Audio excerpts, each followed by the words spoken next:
Hello नमस्कार. आई हे कसं करू ग या चॅनेलमध्ये तुम्हा सर्वांचं खूप स्वागत आहे. ह्या व्हिडिओमध्ये कच्च्या तांदळापासून झटपट चविष्ट पौष्टिक अशी रेसिपी पाहणार आहोत. तुम्ही कुठल्याही वेळी करू शकता.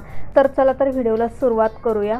तर इथं या ठिकाणी मोठ्या वाटीने 1 वाटी मी तांदूळ घेतलेली आहे आणि हे तांदूळ आंबेमोहर आहे. आणि त्यानंतर 1 चमचा भरून 1 मोठा चमचा मेथीचे दाणे घेतलेले आहे.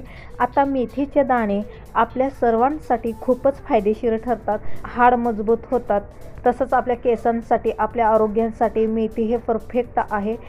मेथीचं सेवन नेहमी करायला पाहिजे. जसं की वरणामध्ये किंवा अनेक जे पातळ द्रव्ये असतात त्यामध्ये हलकीशी असं भाजून बारीक पूड करून फोडणीमध्ये घालायला हरकत नाही. ह्याने काय कडवट चवपणा वगैरे अजिबात येत नाही. तर मेथी कसं पोटात जाईल ते बघणं फार गरजेचं असतं. आता ह्यामध्ये पाणी घालून थोड्या वेळासाठी बाजूला ठेवूया.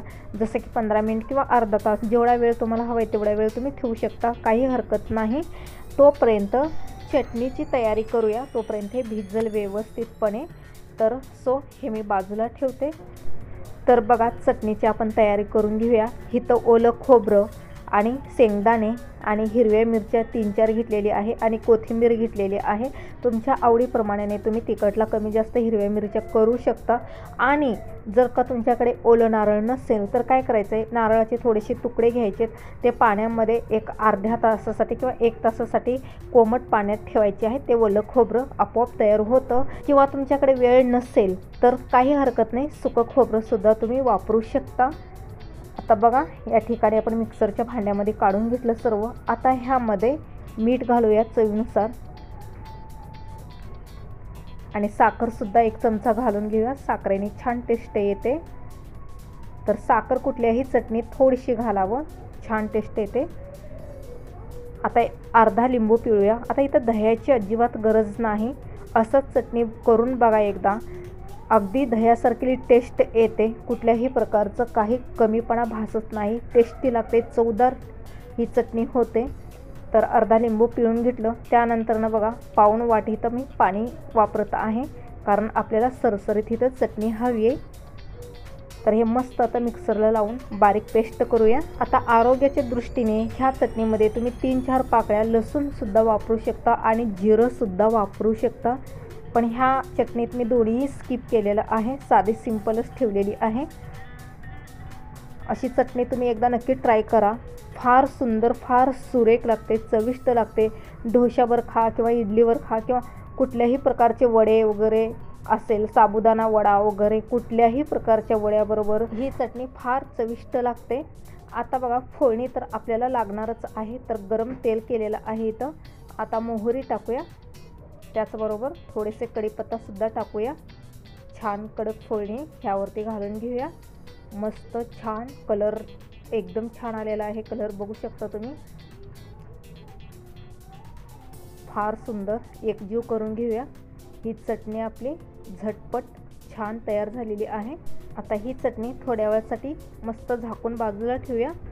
आता बघा काय करायचं आहे, हे तांदूळ आपले 15 ते 20 मिनिटं भिजलेले आहेत.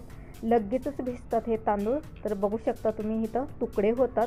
हातावरती घेऊन पाहिलं की तुकडे होतात बघा. ह्याला रात्रभर किंवा 5-6 तास तांदूळ भिजवायची काहीच गरज नाही. तर आता व्यवस्थित 3-4 पाण्याने धुवून घेतलेलं आहे. आता मिक्सरच्या भांड्यामध्ये हे तांदूळ काढून घेऊया. तर बघा फ्रेंड्स, आपल्या चॅनेलवरती असं साधे सोपे हेल्दी अनेक रेसिपी आहेत. नक्की तुम्हाला हवं असेल तर पाहू शकता. तर या ठिकाणी बघा मी अर्ध्या वाटीचं पाण्याचा वापर केलेला आहे, कारण हे बॅटर आपल्याला सरसरीत हवं आहे. तर जसं डोशाचं पीठ असतं त्याचप्रमाणे हे पीठ पातळ असायला पाहिजे, लिक्विड. तर बघू शकता तुम्ही किती लिक्विड आहे. मस्त छान परफेक्ट इथं बॅटर आपलं तयार झालेलं आहे. आणि दुसरं महत्त्वाचं म्हणताना बघा, जे आपण मेथीचा वापर केलेला आहे तुम्ही काळजी करू नका अजिबात. त्याचा फ्लेवर किंवा बघा त्याची टेस्ट कडवटपणा वगैरे अजिबात ह्यामध्ये येत नाही, कळतसुद्धा नाही. आता ह्यामध्ये चवीपुरतं मीठ घातलं आणि सोडा खायचा घ्यायचा आहे. तर हे अर्धा चमचा एवढं घेतलेलं आहे.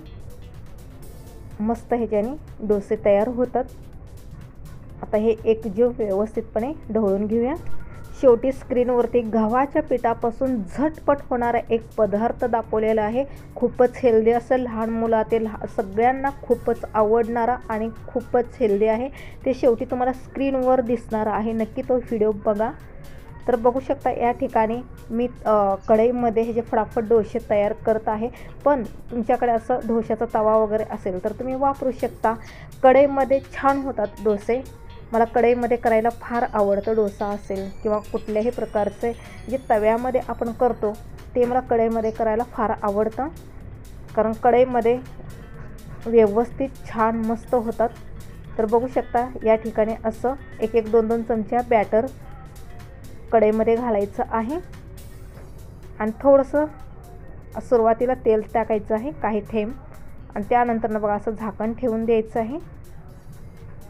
तर अगदी 2 मिनटात होतो. बघू शकता किती छान शेकलेला आहे. ह्या डोस्याला बघा वरती छान जाळी आलेली आहे.